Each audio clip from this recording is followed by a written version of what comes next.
In a town built on legacies, she was expected to follow the script.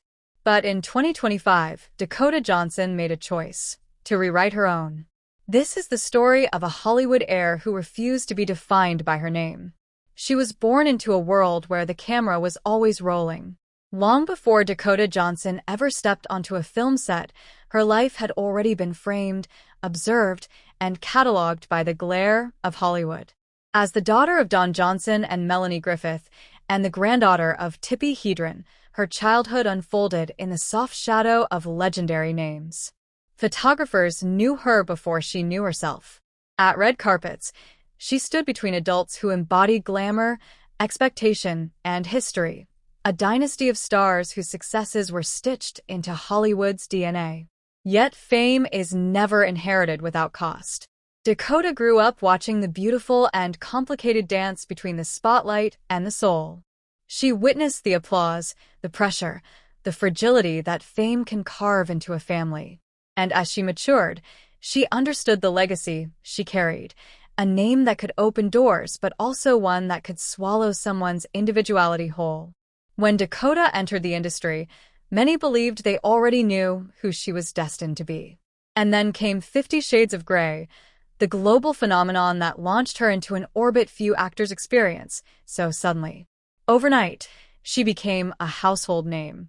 Magazine covers, late-night interviews, international headlines. All eyes turned toward a woman who had barely begun to discover her own voice. The film made her a star, but it also threatened to define her forever, as if one role could represent the sum of her artistic spirit. But Dakota Johnson refused to be caged by a franchise or a surname. In the years that followed, she began a subtle, strategic rebellion.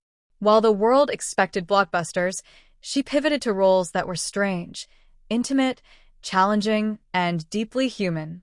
She sought out filmmakers like Maggie Gyllenhaal, whose directing in The Lost Daughter gave Dakota room to reveal shades of vulnerability people had never seen from her before. She embraced the offbeat tenderness of Cha-Cha Real Smooth, a film that felt more like a quiet conversation than a performance. With each project, she chipped away at the assumptions that once surrounded her, proving she wasn't searching for fame, she was searching for honesty. By 2025, that quiet rebellion had fully matured into a career defined not by legacy or spectacle, but by intention. Industry insiders were beginning to whisper something new about her, not just admiration for her performances, but respect for the choices that shaped them. She had become a performer who never chased the spotlight but somehow always ended up turning heads. In a Hollywood era obsessed with virality, Dakota's subtlety itself had become a kind of rare magnetism. Yet what made this new chapter truly remarkable was not just her acting, but the confidence with which she began stepping behind the camera. Producing was never a grand announcement for her. It was a natural extension of her creative instincts. She chose stories that required nuance and emotional honesty, stories that didn't rely on cliches or loud messaging to make an impact. She fought for scripts that spoke in soft truths, characters who carried quiet storms inside them, and narratives that expanded the range of voices in Hollywood. The industry noticed. Some said she had the instincts of an old soul in a young Hollywood landscape. Others described her as an emerging architect of modern storytelling. But Dakota rarely entertained such praise publicly. Her interviews remained honest, grounded, gently humorous, often revealing a woman who understood the absurdity of fame better than most. She learned early on that the loudest part of Hollywood wasn't the applause. It was the noise of expectations.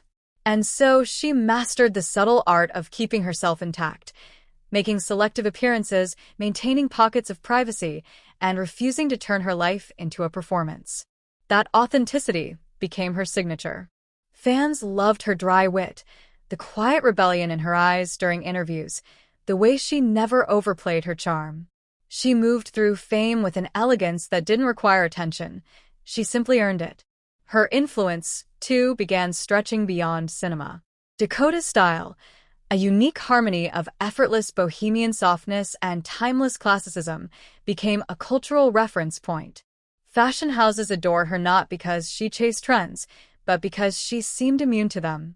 She chose outfits the same way she chose roles, with intention, with personality, and without apology. Every appearance, whether at a film festival or a discreet industry gala, carried the grace of someone who understood that mystique is more powerful than overexposure. But the most compelling part of Dakota Johnson's story in 2025 is not the glamour or the projects, it's the direction she's heading. Rumors circulate of collaborations with visionary directors, of scripts that demand emotional bravery, of roles that challenge her craft in ways she has long been preparing for. Some insiders speculate she may soon direct. Others believe she is destined for a future where acting and producing become two halves of a single creative universe she continues to shape with quiet conviction. What is certain is that Dakota Johnson has outgrown the narrow path that Hollywood once laid before her. She has softened the weight of her legacy and reshaped it into something entirely her own, a career defined not by noise, but by artistry, not by expectation, but by authenticity. Her story is not a tale of escaping a famous name, nor is it about leaning on one. It is the story of a woman who learned early how heavy the spotlight can feel and yet chose to stand in it on her own terms. In 2025, she represents a new kind of Hollywood power, one that whispers instead of shouts, creates instead of conforms, and endures because it never relied on spectacle to shine. Dakota Johnson is no longer just the daughter of legends. She has become one.